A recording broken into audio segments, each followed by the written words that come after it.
Nightmare neighbor scheme to steal our home ends in $200K karma. You won't believe what happened next.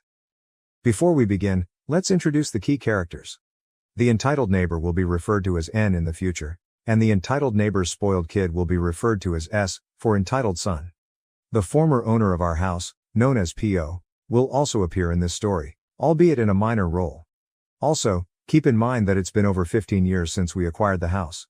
So unless otherwise specified, you can infer that most events occurred over a somewhat long period of time. Let's get started. In order to appropriately build up to the climax and establish the stage for the events that occurred, I must first provide some history. Most of this occurred before we purchased and moved into this home. Ann owned a huge plot of land down the road from a popular recreational lake in our community. I say down the road, but it's quite a distance away. Even though Ann lives on the only road that connects many lakefront estates and resorts, as well as the most popular boat dock on this side of the lake, the properties here aren't so expensive that ordinary people can't buy them. However, there are some incredibly valuable properties down the road, and very wealthy people pass by all the time. This will become relevant later in the plot. Karen, who was fairly affluent and had a considerable amount of property, decided to divide it into 4 nearly equal pieces when her children reached adulthood. One she handed to her daughter, who is surprisingly respectable given the rest of her family. Then she passed another part to S.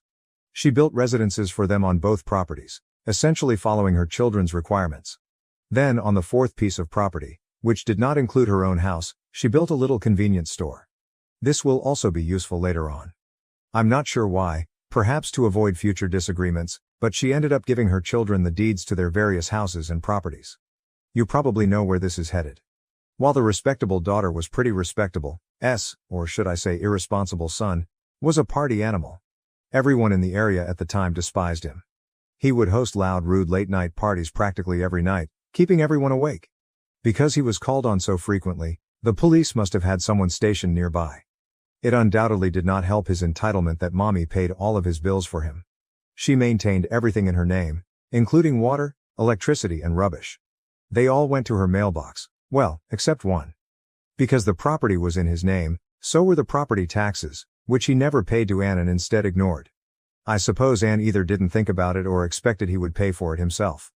In any case, it was not surprising when the police arrived at his residence, but it was when he did not return and the house was auctioned off. At this stage, the house was in disarray. There were holes in the drywall, and the living room floor had a large hole that led down into the garage basement. The kitchen floor and subfloor had to be completely redone, and nearly all of the walls were covered in muck. His recklessness and partying habits essentially rendered the residence unlivable, according to the banks. As a result, the only people who could afford it were those willing to pay for it themselves. Enter Po was a house flipper. Not one of those large affluent ones you see on TV, but rather a hobbyist. He retired and flipped properties to stay engaged and active. Po would acquire a house like this at an auction for a low price, fix it up, and then resell it. While he worked on it, he would live off the proceeds from the prior property. Typically, by the time he completed mending one and purchasing the next, his profit had almost run out. Any remaining monies would go into an emergency savings fund, which he described as nothing exceptional. Anyway, we were looking for a new apartment, but we couldn't afford anything too pricey. We spotted this place for sale on a website and thought it was great. It was the perfect size, in the ideal area, and even down the road from the lake, where we enjoy fishing and boating. So, everything appeared to be ideal in practically every regard. We were a little concerned about the pricing, which had not yet been mentioned on the internet, but it wouldn't hurt to look into it. We drove by to look at it and discovered Po working on it. We came in to say hello and inquired about the price. He indicated that he intended to fix it up and sell it, and that his realtor had recently placed it to the website's database to make the process quicker and more efficient when he was ready to sell. Anyway, we sat down and had a lovely conversation with him. Just being cordial, and he enjoyed the company. We stated that we would be happy to buy it from him for a reasonable price, given its current state and the effort he had previously put into it. He had it approximately halfway built. We mentioned that we wanted to finish it and make it our lifelong home. He declined, claiming that he had previously received several offers for it and did not feel comfortable selling it to us before it was finished. He suggested we could buy it at full price when he was finished. So we politely thanked him and left our phone number, asking him to call us if he changed his mind, which he assured he would. Less than 2 weeks later, we received an unexpected call from him. He claimed that his sister had fallen ill in another state and that he wanted to go see her. He would not have the time or patience to complete the house. He said that the house was not up to code, but if we could find a means to acquire it, he would gladly sell it to us for a fair price. We eagerly agreed and began searching for banks. We had a few connections through a realtor acquaintance, who actually helped us find a bank prepared to lend us the money to buy the house, subject to a few restrictions. Essentially, we would have 2 weeks to get the house up to code. Otherwise, they may default on the loan and auction it off. After describing the problem to Poe, he pledged to help as much as possible. He couldn't do any work on the house because he was in such a hurry, but he did explain exactly what we needed to do to get it up to code and fulfill the very minimal criteria. He told us how much time, effort, and money it would require. He even promised to aid us in another way. We took out a loan for twice the amount he asked for the house, and he returned the other half. We utilized that money to restore the house. After all of his hard work, the house was so close to being code compliant that we could have done it ourselves. But, just in case, we called in several pals and finished it in half the time. After getting everything up to code, there was still a lot of work to be done. So we spent several months rebuilding flooring and subflooring, rewiring cables, mending cracks in the walls, and replacing old, unsightly, actually rotting wallpaper that was affixed directly to the wall. You get the idea. We put a lot of work into the place. It was then at last time to enter our ideal house. Although it still had certain problems that we would address later on, it was at last time to move in. Not even done moving in when Anne visited to introduce herself. Over and over, Poe had cautioned us about Anne and her entitled attitude as we were working things out in the extremely little time we had. Anne was first rather friendly, and we had no idea why Poe cautioned us about her so often. Then it transpired. She gently and compassionately told us that our house really belonged to her and that we had 30 days to go as we were finishing our call. She claimed she felt awful for us since we were duped so severely, but Poe had no right to sell her house to us at all. You might picture our fear when she told us all of this, as we had heard terrible tales about individuals being duped like that previously. That we had invested all of this time, money, and effort into this appalled us. Dream mansion, and now we were about to lose it just like that as we fell for some guy's fraud. We stated we will speak with Poe and the bank to have it all worked out and thanked her for clarifying things for us and for her friendliness. We thus followed that. The bank confirmed Poe was the real deed owner when we spoke with them. We spoke with the realtor, who likewise attested to the same thing. Poe told us they had harassed him continuously over the house and that they had accused him of stealing the house following his purchase at auction. Every person we spoke with related exactly the same story. We even went up to the courthouse to verify our name was on the deed. We learned the Anne tale from various neighbors during this procedure. Not long after this, Anne asked us when she could expect us to be moved out. We said that legally we owned the property, thus it would never be possible. Anne lost the property. We had no bearing on this. We said we knew it was most likely quite difficult to lose her family property like that due to her son's carelessness, but that was not our fault. We were merely giving her a property we had purchased with our own hard-earned money and had worked so hard to restore. Anne then started a protracted sob narrative about how this property had been in her family for generations, how she couldn't bear to lose it, and how Poe had pilfered it from her while she was caught up in the confusion of her child being detained. She realized we understood this. Given that we purchased the house from Poe for roughly $50,000 and considering that he was still making a meager profit on that even after all of the labor and materials he had invested in it before selling it to us, we inquired why they did not bid for the house and buy it back after he lost it. They could have had it back and easily paid next to nothing at auction. Anne said they refused to pay for something properly theirs and thought the house and belongings were being taken from them. We once more apologized, but we stressed that with all the time, money, and extra supplies we had spent simply to make her happy, there was no way we could afford to lose the property. We were sympathetic to her circumstances though, and we offered her the property for a very fair price, $100,000, which, given its location and state of repair, is still more than half of its overall market value. We believed it was a fairly reasonable price after purchasing it from Poe for $50,000 and adding another $30,000 for materials plus several months of hard labor to repair it. Though we said nothing, if she wanted to negotiate with us, we would even be ready to drop to $90,000. She instantly counteroffered with $40,000, stating she shouldn't have to pay anything at all for something rightly hers. She stated that she knew how much work we put into it and that we had to buy a lot of supplies to restore it, so she would be gracious and throw in an extra $10,000 for all the house we worked on. That was way too low. She became enraged when we informed her that $50,000 was what we paid Poe for the house. She labeled us liars and thieves, claiming the house was a total mess and that it was hardly worth that much. Not only had she turned to name-calling at this time, But she also called our dream house a dump after all the effort, sweat, and tears, not to mention money, that we spent into it. We were done with her lies, so kindly requested her to leave our house, stating that she was no longer welcome here and that we would never sell our house to her, even if she gave double the market value. Clearly agitated by this, she hurled all kinds of slurs at us as we were leaving the door. Later on, we discovered that she was disseminating all kinds of falsehoods about us around the neighborhood, claiming that we had taken her house and among other dumb behavior. We first dismissed it since we assumed nobody would really believe it. Then a man drew into our driveway carrying a gun, threatening to force us out. Though we had never personally met him, we had heard of him. Presumably viewing himself as the neighborhood's peacekeeper, he challenged anyone who generated such disturbances. Saying he was a decent, reasonable man, most of the residents in our area really liked him. Being a relatively rural area with lots of not-so-law-abiding residents, most locals valued his presence. Actually, he did far more than the police do most of the time and worked hard to maintain the peace in the area. Just a note, there are two main divisions to our neighborhood. Mostly senior people occupy one portion. It's quite pleasant and quiet, and everyone gets along there. The other is bursting with the less law-abiding folks farther into the bush and away from curious cameras. Separated by roughly a mile or so of farmland and woodland, we dwell on the brink of the quiet section. We then decided to try out that theory after learning about him before and presuming from descriptions that this was the same man.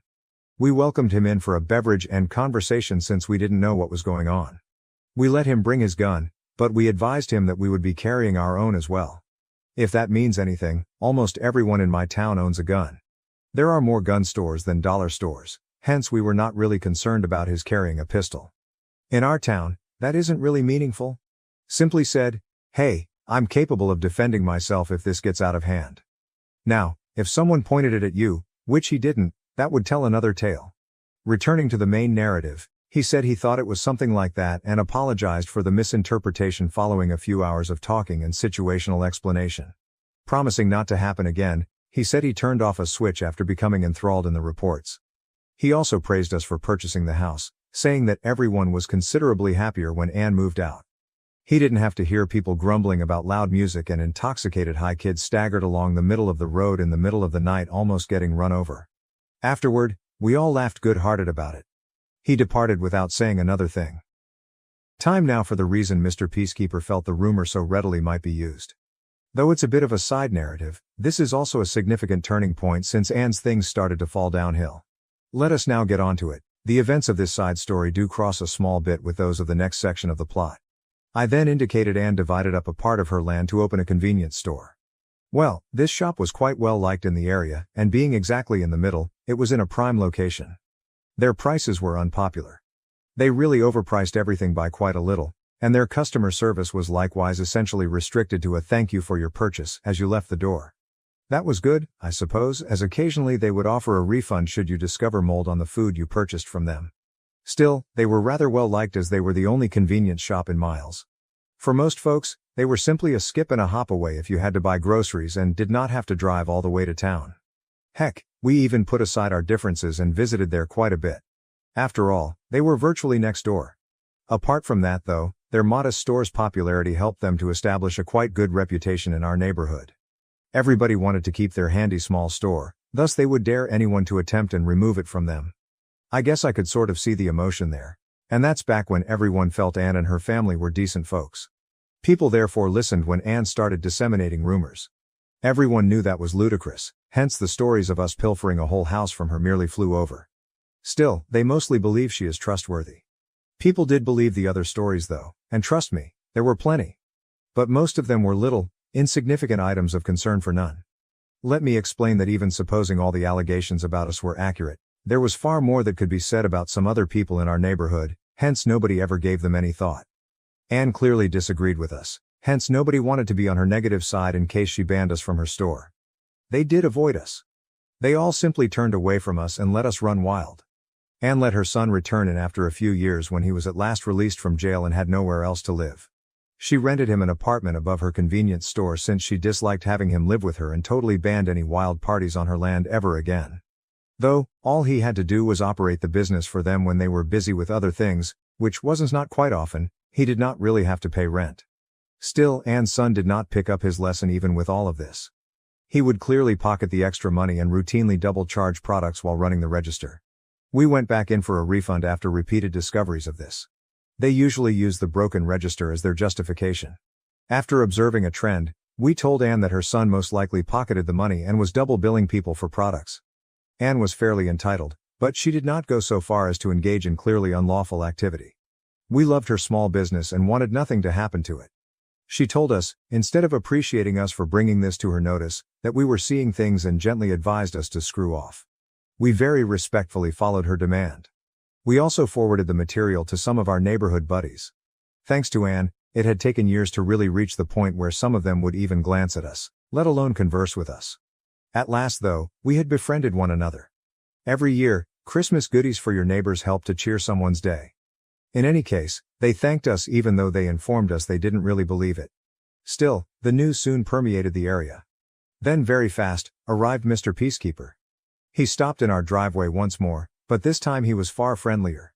Knowing most of the stories about us were false, he generally disregarded them. Since then, we have really spoken with him several times, mostly on more pleasant terms, not on any major issues. Every now and then he popped by for a beer and just spoke about events in the area, inquiring of us on a few items. He did this with everyone, talking to most people at least once a year to keep current and ensure everything stayed peaceful and orderly. He made up his mind to do their job better so they wouldn't have to, since he disliked the notion of police lingering about. Everyone, including ourselves, thought this was a great configuration. It meant you could let your children unaccompanied stroll down to the lake from the worst areas of the neighborhood. Having said that, he really did not enjoy the tales we were distributing about our neighbors, especially regarding their small business. He said he had already spoken with them and they felt a misinterpretation resulting from register problems. He advised us to halt those rumors straight away and there if we wanted no problems. Although we knew he most likely wouldn't accept it even if we could show him evidence, we still wanted to show him. Since Anne waved it off as a register error, there was most likely nothing we could do to persuade him. He truly loved Anne and would usually take her word over ours. We thus agreed and apologized for any problems, stating that we really felt insulted and really wanted to defend the few friends we had acquired in the area. He went without saying much after accepting an apology and issuing one last warning. We thus just listened and decided to cease shopping there until absolutely necessary. But 2 more years changed everything. Though Mr. Peacekeeper personally went around and told every single person that they were untrue, rumors started by us because of our property dispute with Anne. People actually started paying more attention to their receipts after shopping there and started noticing the same patterns that we had. After we had pointed it out and the rumors got around the neighborhood, Anne most certainly knew about it, but she opted to do nothing and rather try to silence people with stories. Anne's son most likely pocketed enormous sums of money during this period. Small country stores like that, nevertheless, are entirely dependent on their customers, who reside in the area they are set up in. While individuals are vacationing and having fun in the sunny months, they generate a significant profit but not enough to last through the winter. And then that occurred. At last Mr. Peacekeeper linked the dots, and he was furious. Anne was right there with him as we could hear him all the way next door berating Anne's son to his face. Although you cannot even fathom how fulfilling that was merely the start. Not only did he go off on them, but he also went door to door that same day letting every single individual in the area know precisely what they were doing, even carrying a stack of receipts with him to show anyone who needed proof. Now, Mr. Peacekeeper was the one in the community who was trusted more than Anne. Literally in a 24-hour period, he had wrecked their company entirely. Every resident in the area ceased visiting. Vacationers and winter birds who knew nothing helped them still do somewhat well over the summer, but when winter struck and those crowds disappeared, they began to bleed money. 2 winters later, they were obliged to close their store for the winter months. That meant, though, they had to buy it all fresh every spring and discard more than 90% of their inventory every fall. After 3 more years, they finally closed permanently as I suppose their expenses were not very low. That was the time their reputation in the community began to collapse, and owing to that people started genuinely valuing us more. At last, we were able to establish some friendships without having to exert much additional effort. People stopped neglecting us and treating us as though we were afflicted. Still, Anne's slide from there was only the beginning. I regretfully must include a bit more history to reach the conclusion of the narrative. Though this shouldn't take too long, or at least I don't believe so, sorry that this is beginning to resemble a short book. Anne seems to be quiet, and I mean quite noisy. Not even walking outside without her following our every move through her window or heading outside to walk her dog, pick up her grass, pull weeds, or whatever excuse she can come up with at the time. She is probably outside as well, if we are strolling about our property. We clearly aren't on the best terms with her and don't particularly want someone staring at everything we do, but we have nothing to hide. We truly don't want to be watched when we're attempting to unwind in our swimming suits. We have plans to set up a little pool and hot tub outside back. We therefore started researching a privacy fence. Wanting to be good neighbors, we gently told Anne we would be building a fence, to which she vehemently objected. We told her we intended to erect a privacy fence. We still had to live with her though, so we volunteered to talk with her about the specifics of the fence, the color, form, etc. Given that glancing toward our property seemed to be her preferred pastime, we wanted to make sure she wouldn't have to spend all day, every day staring at something she felt to be an eyesore. After all the nonsense she's put us through, we really still make extra effort to be the greatest neighbors we can. But returning now to the narrative. We intended to install the fence a foot over on our land across the whole property boundary only to avoid any conflicts since we wanted to be sure there were no disagreements regarding its placement. This was, by the way, before she left prison. We paid for a copy of the deed and with a map of our property lines at the courthouse. To be honest, we were startled to learn she claimed around 1/3 of our land. She even had a garden on it, and a small hut. You see, our property runs over a line of trees. It is more of a half hexagon or trapezoid-like form than a straight box property as you find in several states. Where I reside, weird property lines are really typical. Anyways, the deed and property map indicates that a little triangle segment forms out of a line of trees cutting across some of our property. The trees, though, give it the impression of a square. She was asserting her ownership on the other side of the trees. She entirely flipped out once we brought this up to her, calling us liars and thieves and all kinds of other things. Having lived here for years believing it to be rightfully hers, we paid relatively little attention to the land. We so offered to sell it to her or perhaps trade it for a piece of her property so that everyone would have things simpler. She owned some land that connected to ours that was somewhat difficult to maintain. Expanding it a small distance would greatly simplify matters. Not to mention, it would allow us more space to pursue our interests.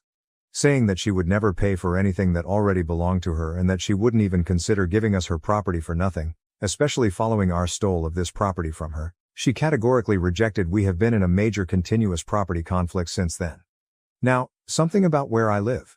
As I indicated before, it's a pretty rural location with many unusual property lines, and property lines are rather often not straightforward.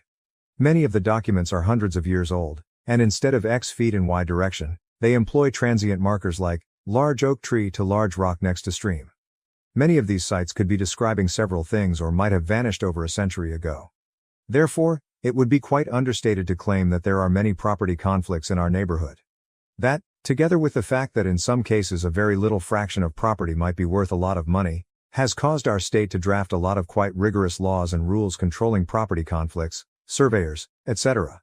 As a side note, a few years ago a landowner prevailed in a property battle against a very huge firm over just 0.1 acres of land. That paid the man over $1 million and harmed the company. Returning to the subject, given she developed our property lines rather lately, they were rather straightforward.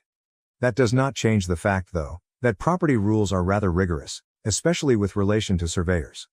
Like in the previous example, a surveyor might be readily bought by a big company facing the loss of millions of dollars for a small piece of land, therefore unfair to the appropriate proprietor. How then should one balance for that? Well, you create it such that the person who bought or coerced the surveyor has everything to lose by lying as well as the surveyor. According to our state statutes, a surveyor, even with honest error, who provides a poor survey by even a few feet would not only be fined heavily but also lose their license and never be let to survey once more in the state. In addition, they have to tell and reimburse every one of their customers for up to 10 years prior to the incident. The clients can then choose to pay for a further survey by a non-affiliated surveyor at the expense of the original surveyor. That is every client, up to 10 years before the occurrence and currently as well. Should they not be discovered to be accepting a bribe or blackmail, the former clients can also sue them for any damages resulting from any changes to the property line brought about by their erroneous survey and charge suitable rent for any property the surveyor may have omitted during that period. Should a surveyor be discovered to be receiving a bribe or blackmail, all damages and extra charges go toward the one who paid the bribe or extortion. This, together with the time and money lost from visiting courts and the general inconvenience caused to them, makes surveyors in my region especially likely to aggressively avoid anything even resembling a property dispute. Therefore, when a conflict arose, you might picture it not as simple as phoning a surveyor down here. It was also an unanticipated outlay of money. She found someone before we could locate someone, and I suppose she bought them or something since they presented the property line precisely as she had described, except from one small detail she objected to. She probably omitted mentioning that to them. Our land allegedly runs roughly 1 foot from her house. Oh, that was interesting to fool about with, but that was nowhere like the property she is actually trying to pilfer from us right now. She always seems to be indifferent introducing herself to a surveyor, whenever we are able to locate one, and note that she previously had her piece of the land measured, therefore hinting subtly that there might be a property conflict involved. After outlining what it could mean for anyone who would be interested in surveying our land, this quickly scares off everyone. You are clearly aware of why. Oh, did I overlook mentioning that the landmarks from the bank surveyor conveniently vanished before we ever started living on it? Not at all, indeed they did, somehow. I question how that came about. I suppose we will never know. Either way, if we can even locate someone ready to employ a surveyor, which everyone we have thus far found has given us completely ludicrous rates for, it would most likely cost us as much as that piece of property is worth. Though we are now saving cash to try to recruit someone, they are essentially risking their whole life here.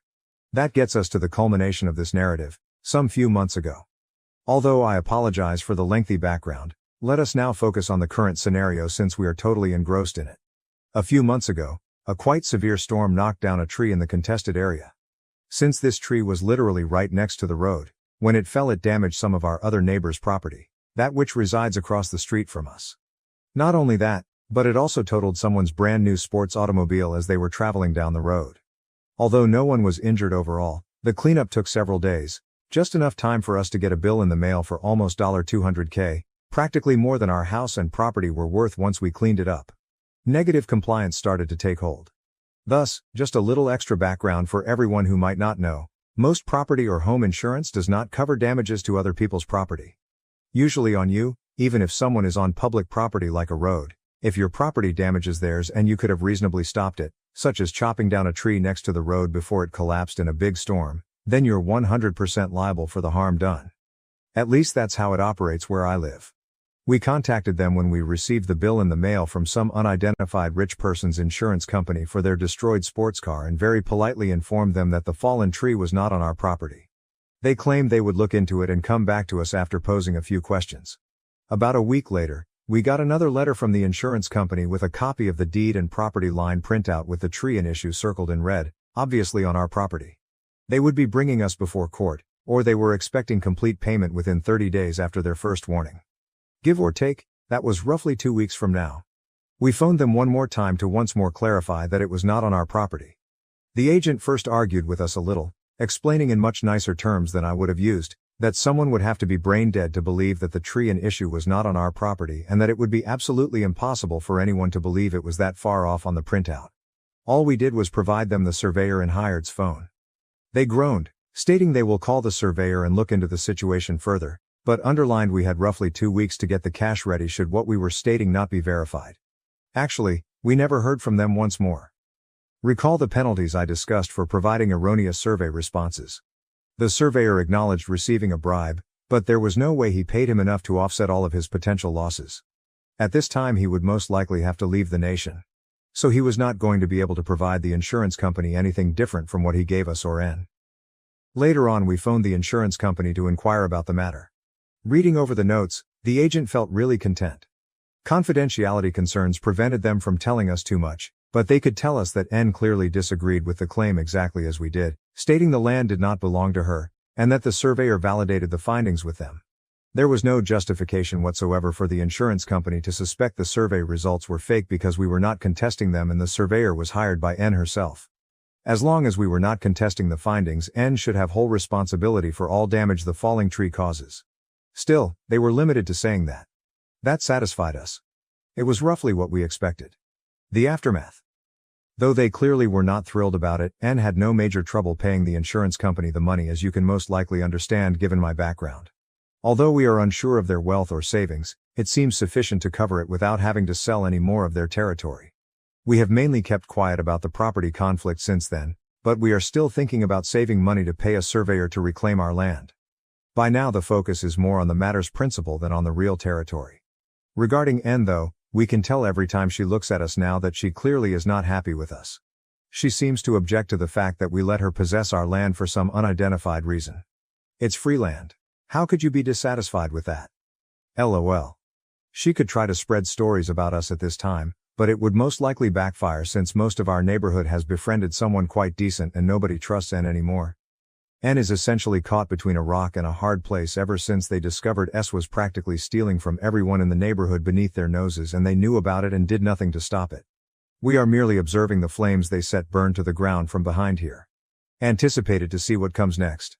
Oh, this is just a little extra for everyone seeking a little more enjoyment. We opted to install an invisible dog fence for our dogs while we were considering a privacy fence. For those not familiar with what that is, bury a little electrical line under the ground and then fasten a unique collar around the dog's neck. Should they approach too closely, it will set off a beep the dogs truly dislike. Should they continue, the dogs will receive a somewhat modest shock. We had to be convinced initially as we do not believe in shock collars. One of us even held it and crossed the line. Though it was something you could feel, it did not truly hurt, just left you a little tingly. In any case, you should train the dogs to the beep before letting them run free. So ideally, they would never even experience shock in the first place. They would turn around after only hearing the buzzer. At the time, we could not afford a real privacy fence yet. We attempted to let our dogs wander about our yard and avoid being imprisoned in the house all day. We wanted to stop our dogs straying anywhere near N's land, hence we had it firmly within our own. It wasn't very long either. Though it was more than 5 feet past what she claimed to be the property line, N must have thought we were indicating where we planned to place our privacy fence or something and ran over it with her lawnmower. That day we all discovered that electrified cables do not work very nicely with electrical lawnmowers. Her mower was badly wrecked, every electrical component was destroyed. She merely wanted to be petty and run over our marks, so she had to buy a whole new mower. The best thing about it was she had no means of trying to attribute it to us since it was so far over the property boundary. She clearly tried to disseminate her rumors, but they seldom went very far. Blaming us for not even trying would have been rather foolish. She never even begged us to get her a new mower or anything. I suppose she knew our reaction if she did, laugh. Still, I hope you guys love the narrative. Another one concerns a different scenario. How my mother's malicious compliance cost her firm over $100 million and resulted in the total, permanent shutdown of her entire department. Late though, and I'm heading to bed. I will relate that tomorrow or something else. Be alert for it. Thank you for watching. If you haven't subscribed yet, please do so and hit the notification bell to stay updated with more shocking real-life stories happening around you.